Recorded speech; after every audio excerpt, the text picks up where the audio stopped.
All right. Thank you all for joining us today. My name is Stephanie Lucas. I am the founder and CEO of the Annuity Consultants.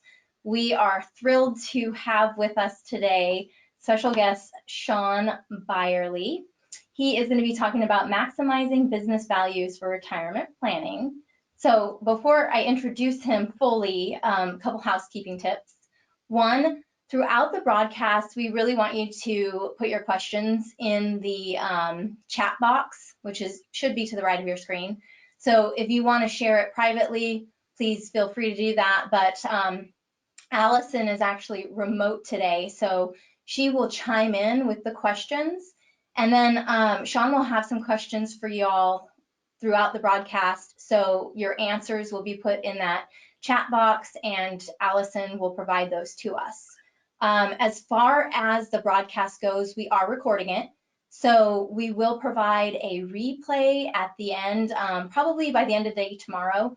And any resources that Shawn is going to share with you will include in that email as well. So without further ado, I will introduce our wonderful speaker, Shawn Byerly, CLU, CFBS, and Certified Value Builder Advisor, is the founder of Set Advisory Group, which focuses on working with business owners for their succession, exit, and transition needs. He graduated from the University of Oklahoma with a degree in international business with minors in political science and Spanish.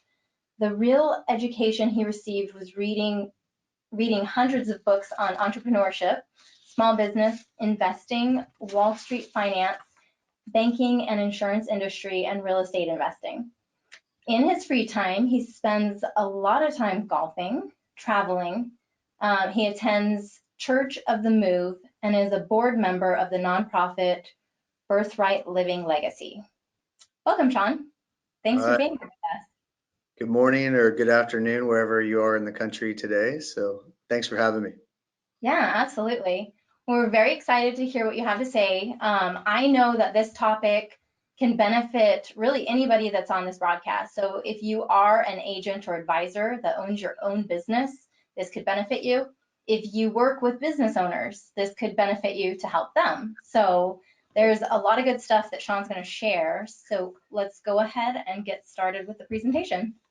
Yeah, or if you want to work with business owners, this is a great way to start a conversation. So thanks for having me. We're going to dive in here today. This is the Freedom Workshop, and so I actually give this workshop to business owners, but I've kind of customized it today for advisors. So we'll just get into, what's the premise around retirement planning, right? And especially if you don't own a business, it's fairly simple, right? We've got 15, 20, 30 years of those accumulation years up the mountain.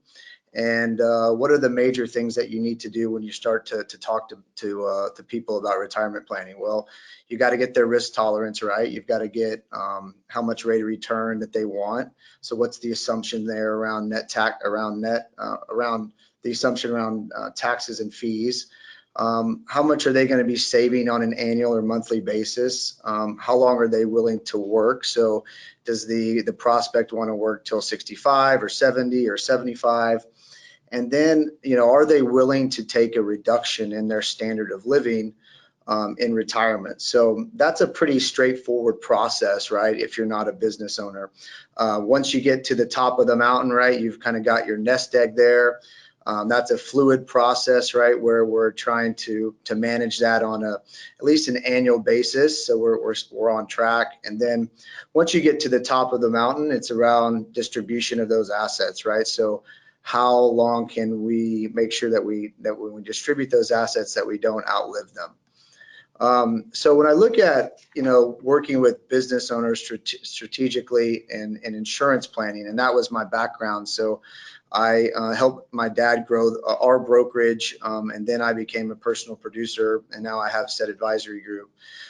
These were the 7 really core fundamental pillars that I saw that were around strategic business insurance planning. So keeping key employees loyal, those are right golden handcuff strategies, cash value life insurance sales, knowing what the business is worth, a great place for buy-sell agreements, being fair and equitable regarding distribution of the business and assets from the owner's estate, That can be estate equalization sales with life insurance, how the business would be affected by the death of an owner of a key employee, obviously life insurance there, who will take over the business if an owner leaves, dies, or becomes disabled.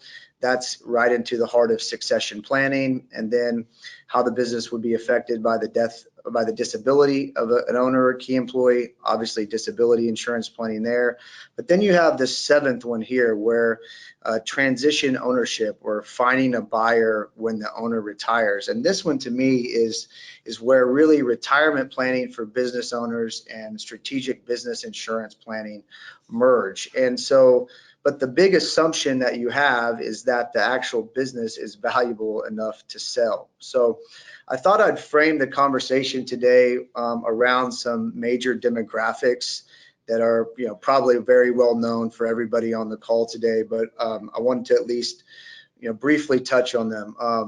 Baby boomers are, driving this tremendous wealth transfer in the next 20 years. We've had 10,000 baby boomers turn 65 beginning in 2010, and that will continue until 2030. And it's been estimated that they have about $10 trillion in assets, and distributed around within 12 million privately owned businesses. These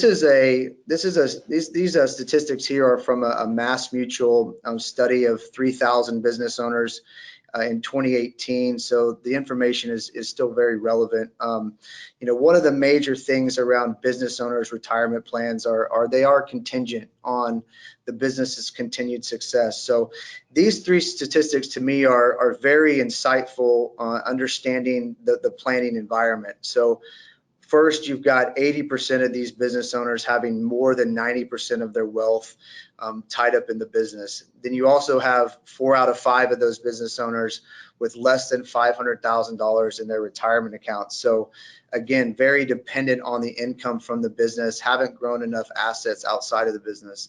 And then 57% of those have not built sufficient value in their business to exit. And I would even add there that there's probably of that, 57%, there's probably 30 to 40% of those business owners who haven't added any value to their business as far as a business to exit. So I think when you ask business owners how are they going to fund their retirement, the most common answer that you always get is that the business is going to fund it. And so one of the key questions to ask business owners is really, how long do you want to be dependent on the income? So for any of the people on the call today, I think one of the major things that I want to impress upon you is that, when you're talking to business owners about retirement planning, it's absolutely critical to coordinate maximizing the value of the business along with their personal financial planning.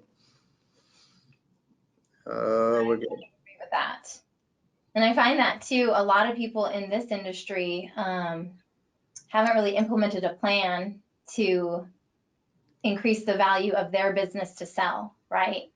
So because a lot of people take the commissions up front and you're not really building that residual, so it's a very difficult thing to do. Yeah, no, I think it's a mindset, Stephanie. I mean, before I started to try and sell one of my companies and was unsuccessful, and this was kind of the genesis of learning all of this kind of intellectual property and knowledge. There's a kind of a assumption that just because you have a profitable business means that you have a valuable business to another person. Mm-hmm. And that couldn't be anywhere further from the truth. Yeah. So we'll get into that here in just a minute. But I think what's bubbling under the surface when you talk to business owners is a lot of them say, what's your exit strategy? And it's a very straightforward question. What's your exit strategy? And you hear a lot of people say, well, this is my baby, right? It's their identity. They've been devoted their entire life to it. And whatever that rationale is for not exiting, it usually comes back to, this is all I know how to do. And then right. you've got another subset of people who they're just really tied to that lifestyle, right? And they say once a what is it? Once okay, I'm going to pass on that one. But But once a luxury enjoyed becomes a necessity. That's what I was talking. So once you start taking $300,000 or $400,000 out of this business, and you've got this great lifestyle, they really like that, and they don't want to give that away. So I think what's bubbling under the surface, Stephanie, and it's often unspoken, is that most of these business owners say they don't want to leave, but they really can't leave for Right. for financial reasons. And so, knowing that you have a very valuable sellable company is a huge part in them potentially ever leaving the business. So this statistic is from the Exit Planning Institute, and so it says 76% of business owners will exit their business in the next 10 years. That seems like a crazy number to me, right? But even if it's 50%, even if it's 1 out of 2 that are looking to exit in the next 10 years, I mean, that spells tremendous opportunity for any advisors who know how to have these conversations and to bring up these conversations around maximizing value, but also teaching them how to maximize the value of their company. So here's kind of where we run into the fundamental problem, and we can ask anybody who has questions about what I think basically is the market forces, the current environment of the United States for exit planning and retirement planning around business owners, is that you just run into this problem, which is 80% of businesses do not sell, right? And so if the business owners are dependent on an asset that is illiquid, they really run into the situation where they either have to work forever, right? Or they have to take a dramatic reduction in their standard of living. And neither are great options for business owners, right? So maybe I guess what I wanted to my final point in kind of this part of the presentation is if you are working currently with business owners around retirement planning, and you are only having conversations with them about assets outside of the business, I would respectfully say that you're really doing them a disservice, because if you're not going to talk to them about maximizing the value of their biggest asset, they really have no options in retirement, or very limited options in retirement. So any questions around kind of that part of the presentation before we get into really what the value builder system process does and kind of the details of that? Come on, guys, you've got to have some questions. I mean, it's pretty straightforward. Probably most of the people know this, but it's a good refresher, and certainly sets the context for the rest of the presentation. Yeah. Well, to this point about businesses not selling, I've actually been listening to an audiobook, which has been recommended on multiple webinars about who, not how. And one of the case studies was talking about a gentleman who tried selling his company without using, professionals to do this, right? And the sale, thankfully for him, fell through. And it was going to be several $100 million that he was going to get, right? And he ended up getting so much more in the end because he went to a professional that knew how to go out and find a buyer for his business. So I think it's crucial for people to find professionals that know what they're doing versus trying to go at it by yourself too. Yeah, absolutely. I totally agree with that. There's people that do this all day, every day, and you should use them. They're worth everything. Yeah. All right.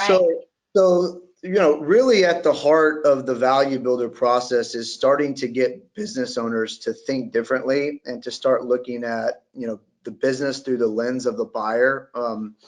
Here are some of the major kind of, I guess, philosophical differences around how value builder entrepreneurs run a company versus a typical owner. I'm not going to go through all of these today because of time, but I will say that the number one, prioritize growing revenue versus emphasize growing value. That I think is really the fork in the road. And I think it's a paradigm out there in American business that you always need to be growing through revenue, and bigger is better, right? And really that's great. And I'm not saying that that's a problem, but if you don't also have the mindset of emphasizing growing enterprise value in your company, you can really get to the point in your life where you might have a big business from a revenue perspective, but nobody wants to buy it. And so, you know, you've got 25, 30 years of blood, sweat, and tears and equity in that. And then you run to the end of the table and the marathon is over and you have nothing to show for it. And that's a really unfortunate business legacy, you know, and it's a very sad thing. Selling lots of things to a few customers, number 3, versus selling a few things to lots of customers. For a lot of business owners, another paradigm shift for sure. We're going to talk about module 2, which is growth potential today. We're going to dig into that one a little bit. And then finally, number 6 would be use a transactional business model, which is the typical owner, versus focusing on creating reoccurring revenue streams. The fastest way that you can get a business to be more valuable is to have consistent, reliable, and reoccurring revenue. There's 40 questions on the value builder assessment that the business owner takes. It takes about 20 minutes to get that score. And question 14 asks, what percentage of your revenue is reoccurring? And if you answer 0%, you get no points. And if you answer 75 to 100%, you get 9 points. So one question is worth 9 points out of 100, and there's 40 questions. So that shows you how valuable reoccurring revenue is. So first question for the audience today, if you're a business owner, is, you know, why did you become a business owner? What does freedom mean to you as a business owner? We'll give them time to type into the chat box. And I actually, yeah.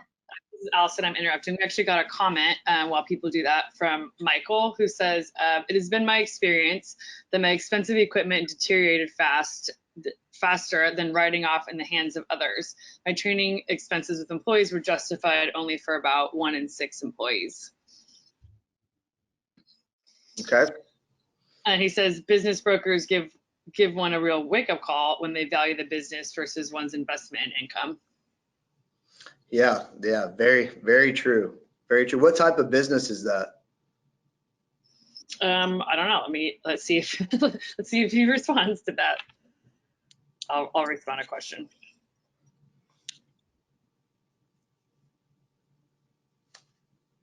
So while we're waiting for that, as far as freedom, for me specifically, is owning my time and really being able to do the things that I enjoy. Being able to travel, being able to spend time with my friends, and, you know, taking time out to do my yoga and meditation. So really owning my time and being able to, you know, step away and disconnect when I need to. So. Yeah, I couldn't agree more. I mean, I think I'm exactly right there with you, Stephanie. I mean, to be able to travel and you know, do my hobbies and volunteer and all that stuff, you know, gives me control over my time. You know, when you ask that question in seminars, you get all kinds of answers, but I want to be able to watch my children play all their sporting events. I want to pursue my favorite hobby. I want to, you know, I want to be able to spend time with friends and family or whatever. But, you know, I think as entrepreneurs or business owners, that is really what ties us all together. Is we want some version of freedom, whether that's time freedom, whether that's the financial freedom to, you know, to volunteer and give back, or to do philanthropic idea, that, right? Thank you.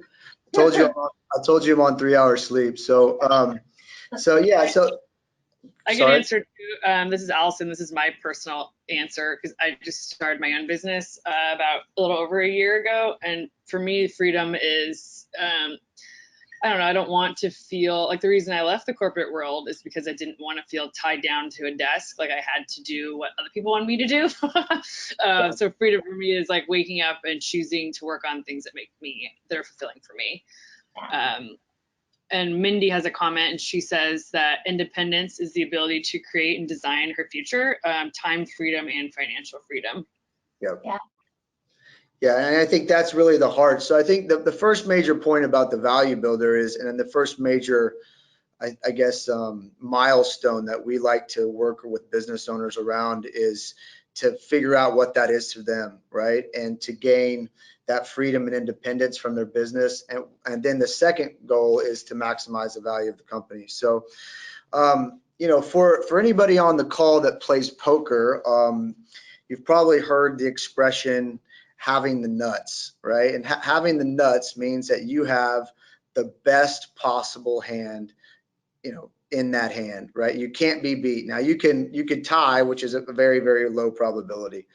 But so when they ask you what's the ultimate freedom, that's your freedom is one thing, but the ultimate freedom is to own a valuable and sellable business. And so I like to use the analogy about poker because, when you do have the best hand possible, it changes the entire complexion of how you play the hand, right?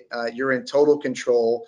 And so it goes from trying to reduce risk and minimize risk and reduce uncertainty to maximizing or extracting maximum value, right? And so when you have a valuable sellable business, you've got all of these options on the slide. So you can scale the business, right? You can, because it's not dependent on you personally. You can sell the business, and that you can sell it to an individual investor, you can sell it to a private equity group, or even better, you can sell it to a strategic buyer because you get 20 to 40%, more in a strategic buyer situation. You can pass it down, right? You can pass it down to employees through an ESOP. You can pass it, you can find managers potentially to run it. You can pass it down to your children, and who knows if they're capable of running it, right? But in theory, you can pass it down to them. And then probably most desirable for a lot of people, which is kind of trending, is you can step back and you can hire a kind of a president to run the company, and you're a chairperson, and you got a hand, or you got a voice in all the strategic decisions in the company and how that goes forward, but somebody is there to run the day-to-day operations. So again, you've got all of the options when you own a valuable sellable company, and it's not dependent on you. And so, another question I think is, why do we look at businesses from the eyes of an acquirer, even when we might not want to sell? There is this misperception within Value Builder, and even within the Value Builder community, that really business owners that are within 5 to 10 years of selling their company should do this, right? And frankly, that's just not true. And I like to make the analogy of, if you were going to sell your home, and if you were going to want to put that home on the market for maximum value, right? So you're probably going to work with a realtor, and they're probably pretty savvy at making sure that you invest money in certain things to get the maximum value. And you're going to maybe you'll fix the roof, or maybe you're going to do it like this and make a master bath makeover so you can get some more money from it. But why not remodel it today and get the benefit of living in that beautiful house for the next 20 years, right? And so, yeah, it's obviously much more enjoyable to get ready and do your morning routine on the bathroom on the right. And it's just more enjoyable to run a company that's valuable too, right? And so you don't need to do this process just if you're going to sell it in the next 5 or 10 years. This process can also redefine the relationship that you have with your business. So just to I guess reiterate that,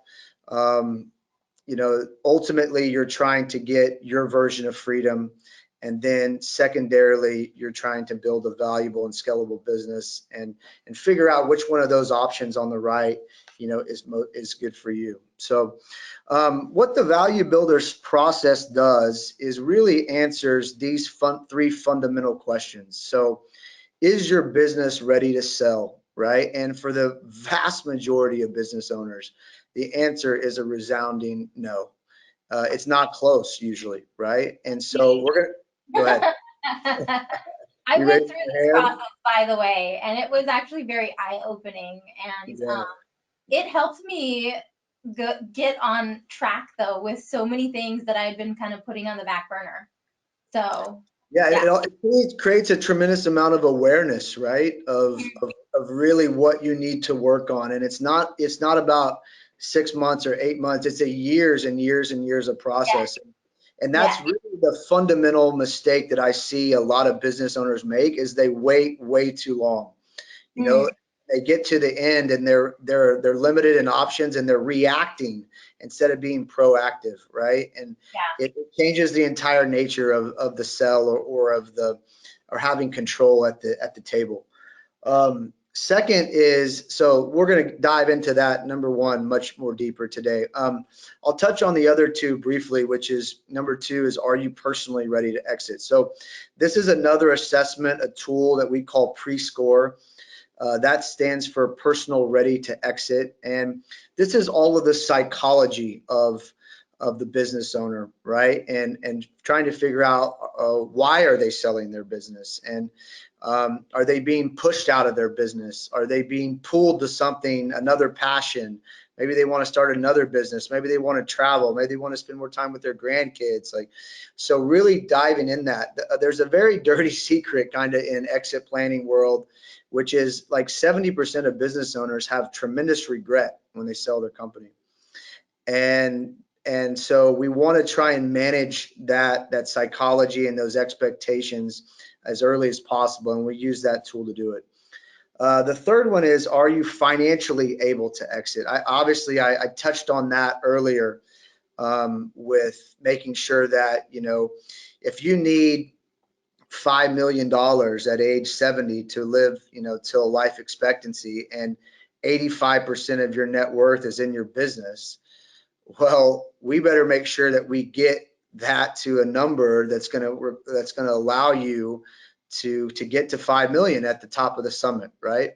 And so this freedom calculator score, the freedom point is the price of the business that you need to sell, net of taxes and fees, to be able to live your desired lifestyle. So that can be solely something, or it can be with outside assets combined to get you there. But those are the three fundamental questions that we help business owners answer. So just to give you a tiny bit of background of what Value Builder is, it's the brainchild of a guy named John Warlow. John Warlow has written 3 best-selling books: Built to Sell, The Automatic Customer, and then he just came out with a new book called The Art of Selling Your Business. This is a software package that I've spent, software programmer that they licensed to me. And ultimately, I wanted to be able to go to business owners and not just sell them financial products, but I wanted to be able to be a true business consultant and get paid a monthly fee that was independent of whether we did planning work or not.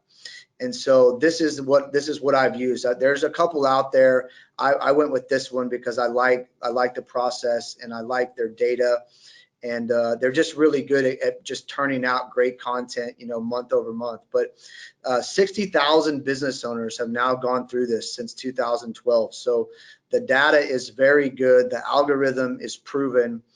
And what the real genius is really trying to look at selling your business through the lens of very sophisticated buyers and how they go in and discount your company.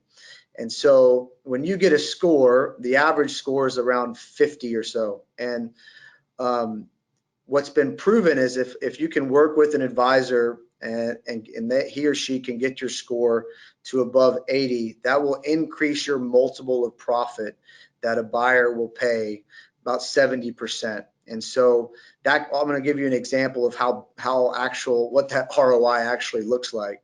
But your Value Builder score of, let's say it's 55, it would actually be comprised of the 8 key drivers of business value. So let's kind of dig in here to one of these here. This is certainly not all of it. And I just, I'm going to give you some meat on the bone. There's certainly a lot more there. But when buyers look at valuating their company, they're not just valuing your business today. They're also valuing, what the potential is in the future to grow and scale, right? And so the question they're asking themselves is, which of the products and services are most scalable, right? For the people on the call, disability insurance would probably be the least scalable product, and I'll tell you that why here in a little while. But business owners inadvertently make their business very hard to scale because they put themselves in this thing called the owner's trap. And I don't have time to go into all of the detail of the owner's trap, but it's kind of an interesting concept because it's a self-made trap, right? And we put ourselves there usually very early in the business process of owning the company. One of the things that also gets us in this trap is this concept of trying to sell lots of things to one customer, right? Stephanie, when you started your business, you were probably the only one that was bringing in revenue, right? Yeah, and, definitely. and you were the best salesperson. You had the most subject matter experience and expertise, and so people come to you, right? And then you become really good at one thing, and then you start to build a relationship, and then now they want you to do more things, right? And so you're continuously adding things, and that is the definition of one of the ways to get in the trap. And so it really takes a wholesale shift in your philosophy to really say, I'm only going to be good at one really good thing, and I'm going to try and do this with hundreds or thousands of people, right? It's a totally different way to run a company. So that's one of the ways that that we help business owners scale. The other one is, sorry, I'm going to move you here because you're in my way. Another way that what we call the scaling up your business, and this is a real key to scaling your business, is to identify products and services that are what we call the TVR trifecta. And this is not dependent on you, so teachable. I've ran into this, and probably everybody on the call has ran onto this when they try and maybe grow their agency and bring on new advisors or recruits, and the learning curve is tremendous, right? We've got decades of experience and hundreds of meetings or thousands of meetings, and so selling term insurance is very different than going in there and teaching a business owner what an ESOP is, right? And why they should do an ESOP. So the most valuable products and services that are teachable, that are not teachable, are not scalable. You also obviously want to align to your most valuable customers, and then you want these products and services to be repeatable, meaning that the business owner, or sorry, the client buys them on some kind of regular cadence, right? And so why I came up with the example of disability insurance is usually a person buys one disability policy. It's very rare that somebody would go back and buy a second policy, unless doctors do it because they have huge increases in income from when they come out to when they become master surgeons. But outside of that profession, it's usually very rare. So that would be an example of why selling disability insurance brokerage would be very hard to scale. What you're going to find is that there's this natural tension when you work with business owners around this, I guess, natural tension between valuable and teachable. So the most valuable products are the least teachable, and the least valuable products are the most teachable, right? And so that's a real challenge in almost every single business, and it's a natural tension. It's normal, and it's really the challenge in trying to scale a business. So I thought I'd give us a couple examples here through the lens of maybe a photography service. So if you're a photography guy and you're wanting to scale a business, right, and you're looking at different types of opportunities to take pictures, well, a wedding, if you could teach somebody to take wedding photos, pretty teachable, right? Not super complex. Obviously very valuable because the bride and groom are going to usually buy a lot of photos, but not repeatable at all, right? They're not usually, hopefully not, right? Hopefully they're going to stay married for a long time. But football, right? Very teachable, not very valuable, and clearly repeatable. But then when you look at school photos, very teachable, very valuable. Parents really love those school photos of their kids, and then those kids come through every single year. So that product, if you were going to figure out how to scale a business, that would be your best product. Okay. Then let's look at another example, which might hit closer to home here with the people on the call, is looking at an accounting practice. So this is actually a guy in Indiana who runs a successful accounting practice. He started his accounting practice with doing corporate finance. So that's helping, businesses buy and sell companies, and extremely valuable for the CPA. But back to that thing where he can't teach other CPAs how to do that. He's, way too long a learning curve. So it's not teachable. Then he had these other products, technology consulting, audits, etc. Less valuable, more teachable. But then he had these 4 things down here at the bottom, which were basically commodities, right? Now this let me take a step back and make sure that you understand that this accounting practice is almost exclusively for doctors and dentists, right? People that place a very high value on their time, and businesses that have a tremendous back office and tremendous amounts of paperwork, right? So that's the nature of the business. And so what he did was, one way that you can scale a business is to bundle products that aren't very, very valuable but are very teachable into a process that we call productizing your service. So what this guy did was he created this accountant. He created a system called BOSS, and it stands for Back Office Support System.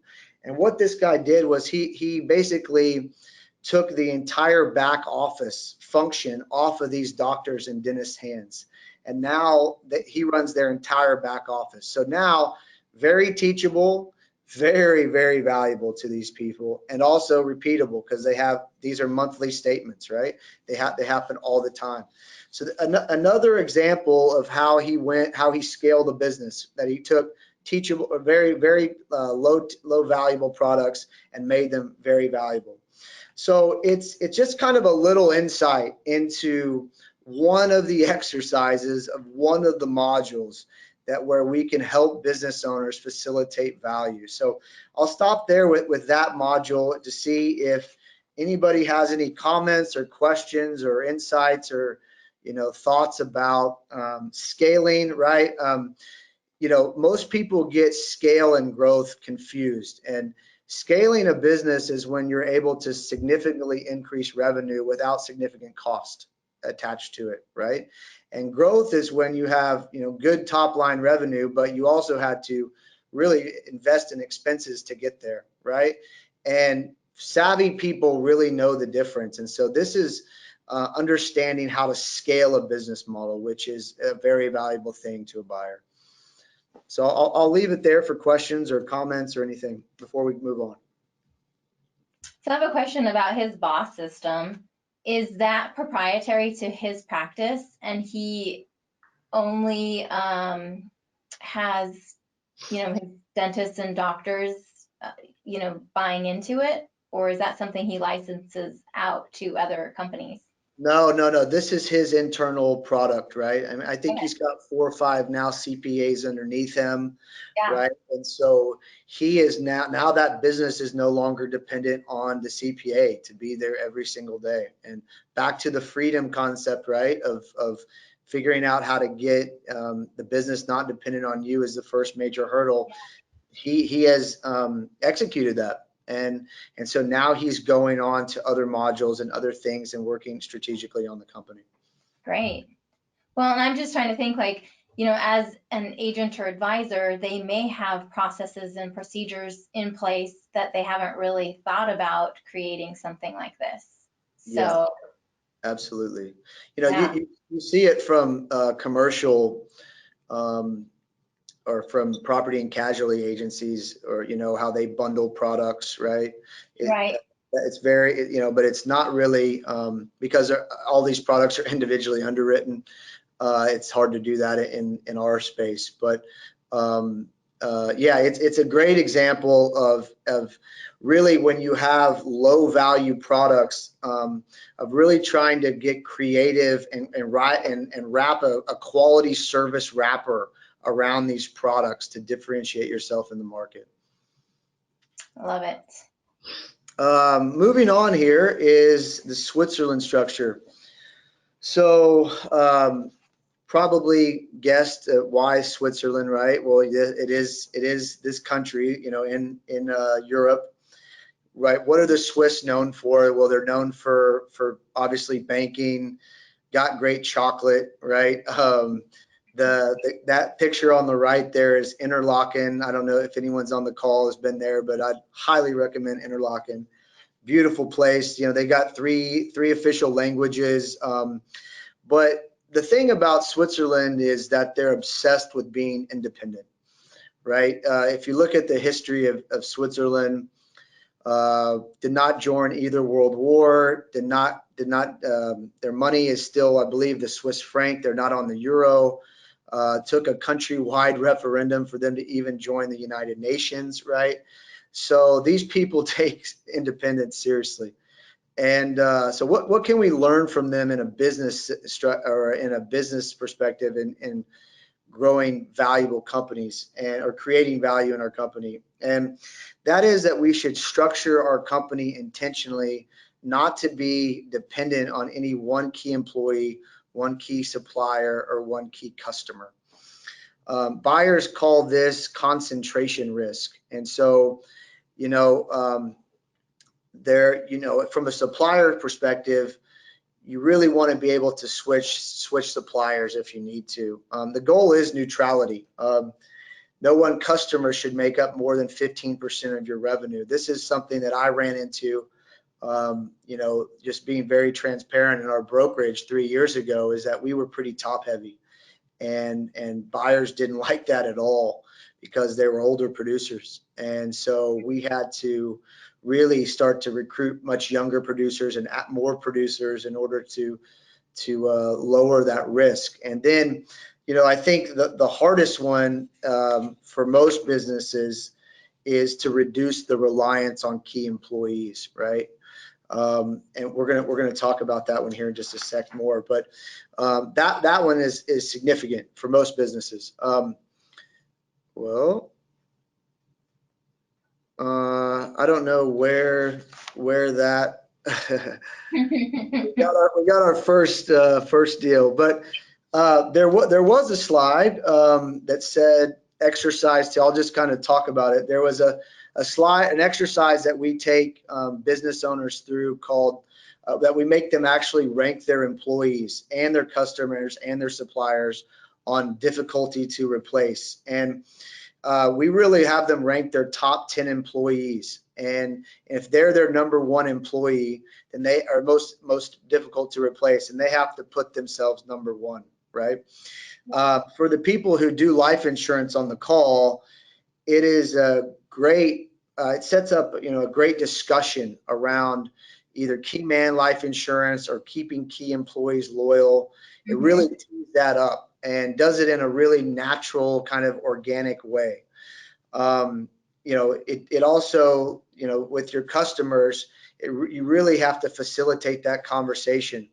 So that's one exercise of many inside of that module that really helps business owners start to think about, is there risk inherent in how the nature of their relationships with their employers, with their suppliers, and then with their customers. So any questions on Switzerland structure, or anybody ran into, or, you know, maybe some people are feeling that in their business right now, right? If they were ever going to want to sell their company, that they've got risk in customer concentration or employee concentration or suppliers. I mean, kind of suppliers in our business is probably not applicable, but yeah. You know, unless they keep on going out of the business, but yeah. So I don't know if there's a comment there. There was a comment from earlier, not specific to this slide, but David said that one of the biggest challenges he sees is convincing owners to sell high. Yeah, well, I think, yeah, selling high or selling at all, right? Yeah, I mean, that there's some truth in that for sure. So let's move on here. So I know that slide is hard to read. It wasn't like that on my original presentation, but that says focus on the multiple, not profit. You know, let's look at a hypothetical example. I guess most of the times either businesses are focused almost obsessively on revenue, which is a function of profit. And so let's look at an example of a profit being $800,000. And so let's look at their multiple being, 3.5, just for hypothetical purposes. So they've got a $2.8 million business. And the usual mindset or paradigm is to do everything possible to grow, 12 or 14% that year and take the profit from 800,000 to 900,000, which added $350,000 to the bottom line, which is great. That's awesome. That's what you should be doing. At the same time, though, you should also be focusing on the multiple, and this is really the ROI of getting your score from 50 to 85 or 90 over multiple years of working on your company. And I think the savvy business owner understands that they might not be getting a tremendous amount of income out of their business, right? They might not be taking the full salary, or they might be taking enough for their living expenses or their lifestyle. But this is when they truly get paid right here, right? This is when they cash out, is getting that multiple up to 6, 7, 8, sometimes even 12 or 13 if you can find a really savvy strategic buyer who understands why buying that on that multiple would help them. So the value builder score, this is the data from those 60,000 business owners. And this is really where the rubber meets the road, per se. So I think the value proposition, where is this in, what's in it for you if you're on the call?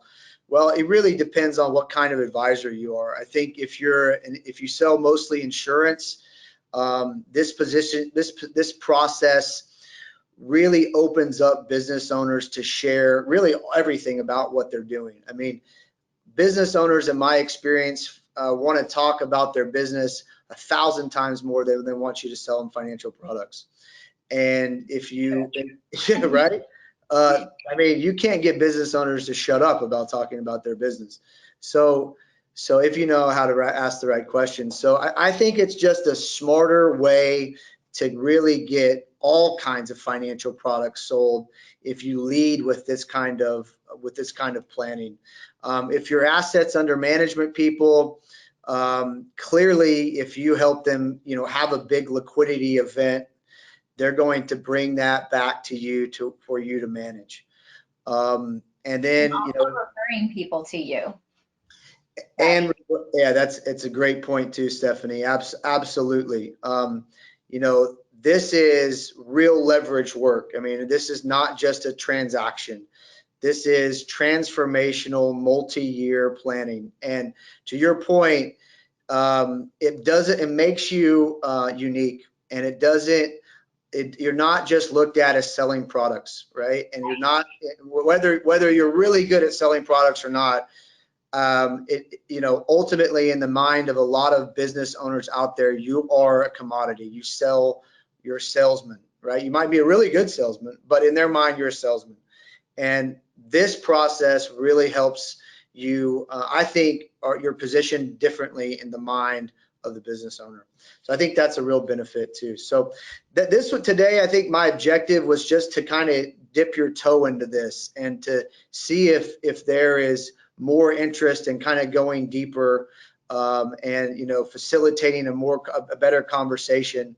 I work with CPAs and attorneys and insurance agents and advisors around this because ultimately we all have the same client, which is the business owner. And this is highly specialized knowledge that takes not hundreds, but thousands of hours of study. I mean, it's a totally different business world, honestly, than it is around financial services. It's just a totally different medium. And so, if you want to ask me more questions, if you're interested in maybe adding this to your practice, don't think in months, but think in years is my point. And so I think that's all I got for today. Stephanie, any question?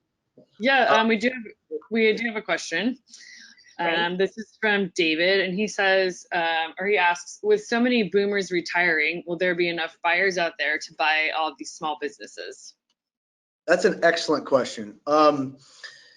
Yes, and I think I'll answer it from two major points. Number one is you're starting to see private equity groups go what's called downstream, meaning that with the volatility in the stock market being what it is, and just the world is a very different place, even 10 or 15 years ago.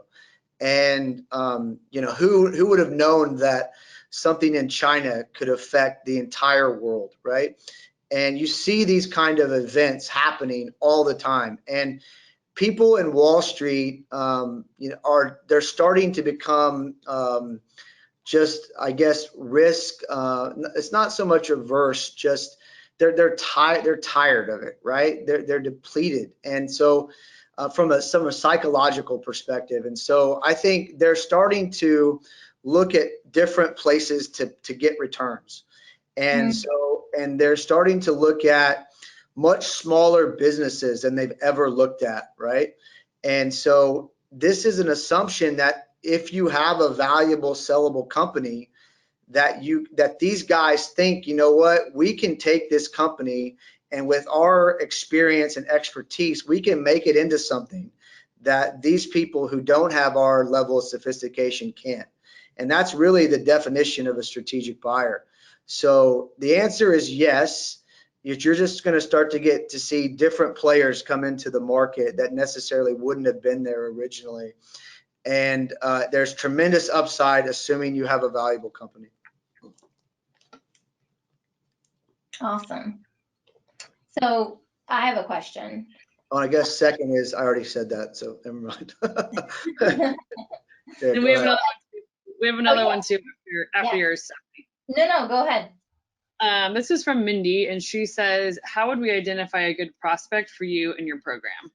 Yeah, excellent question. So I look at this from kind of two psychographics. If you go on to getavaluebuilderscore.com, Stephanie will send that information out in the email, but I've kind of labeled two psychographics, which I call strategic sellers and proud parents. And so, there is a demographic, that kind of correlation. Strategic sellers are probably going to be a little older, but they're looking, their exit strategy is 5 to 10 years. You're looking for businesses that have probably between 1 and 15 million in revenue. The business has been in business probably at least 10 years, is probably a good stable cash flow business. Excuse me. They've got at least 10 employees probably. And then I like the business owner or strategic seller probably to be 50 and above, or 55 and above. And then you've got the proud parents who really, they got into business because of their lifestyle. They want this business to be a means to their lifestyle. And back to the example of modifying or remodeling the kitchen. To them, it's a different process. They want to create financial freedom. They want to create real-time freedom. They want to have a great business to own, that they want to go to work every day and really enjoy it. So the psychographics of that business owner are different, but ultimately they are proactive thinkers. These are people who probably read a lot. They're always trying to get better. They're always trying to figure out how to create a better version of their business, and that would be my best answer, from a 30,000 foot view. But and it's also agnostic. I mean, as far as industry goes, a lot of manufacturing businesses are great for this. Service businesses kind of tend to sometimes, depending on the type of service business, maybe not a great fit. But again, the demographics of baby boomers and people looking to exit their business, I can promise you that there's more people thinking about this than ever before. Yeah, especially now with what's happened with the pandemic. You know, people are like, what am I doing with my life? You know? And to your point, it's you know, that's systemic risk, right? And so it's one thing to do everything right in your business and go, oh, I should have known that about my industry and business model, and that was my fault. And then something to happen where you have absolutely no control over it and still lose your business. That's a tough pill to swallow. And so business owners are starting to become weary of risk and, you know, these massive business. And again, back to 2008, right, with the housing market. So we've had 2 systemic risk events in less than 15 years. It's, you know, so it's tough out there. It really is. It is. It is. Well, Allison, do we have any more questions? Nope, you answered all of them. Fantastic. Well, we just have a couple minutes left. So Shawn, thank you so much for being here with us today. I truly appreciate it. And doing it on just a few hours of sleep. I know how that is. I feel like I powered through. I feel good about it. We did just get a question, but I know you have like 2 minutes left. Do you have consultants geographically around the country to work with? It's from William. No, this process is mine under Set Advisory. So I have a couple agents underneath me, advisors inside of Set Advisory that are in Miami, Florida, but they're not trained to do this. So this is my expertise. Cool. So they would partner. We got a few comments saying great presentation, thank you. So that's it. Thank you. Thank you. Well, thank you all for joining us today. I hope you found this session valuable. Keep an eye out for an invite for our next Heart-Centered Planning webinar, which is going to be on July 27th at 1 Central. We will have Scott Robinson of Deutsche Bank joining us. Scott is also a fully qualified lawyer, a prudential regulatory policy expert, a public speaker, and he does corporate well-being events. He's a writer and an expert skier. He's known as the Yogi Banker. He has actually been able to implement or create yoga, mindfulness, and meditation series within the banking system, which is really cool. So we're super excited to have him talking about how to lead with your heart or from your heart. So again, keep an eye out for that invitation. And if you aren't following us on social media already, go out and follow us at the Annuity Consultants on Instagram, Facebook, LinkedIn, Twitter, and YouTube. So it's definitely just one super quick thing. This is all my contact information. You know, if I think the natural next step, if you're interested, is to actually take the Value Builder score for yourself and to really understand the nature of the question. So if they want to do that, you know, get in contact with you and I can send them a link to take the score. Okay, cool. Yeah, and we'll include that. Whatever you want us to include in the email that we send out, please feel free to forward it over to me. You got it. All right, awesome. Well, thank you so much. And until next time, make it a wonderful day. Thank you, Stephanie. All right, bye-bye. Bye-bye.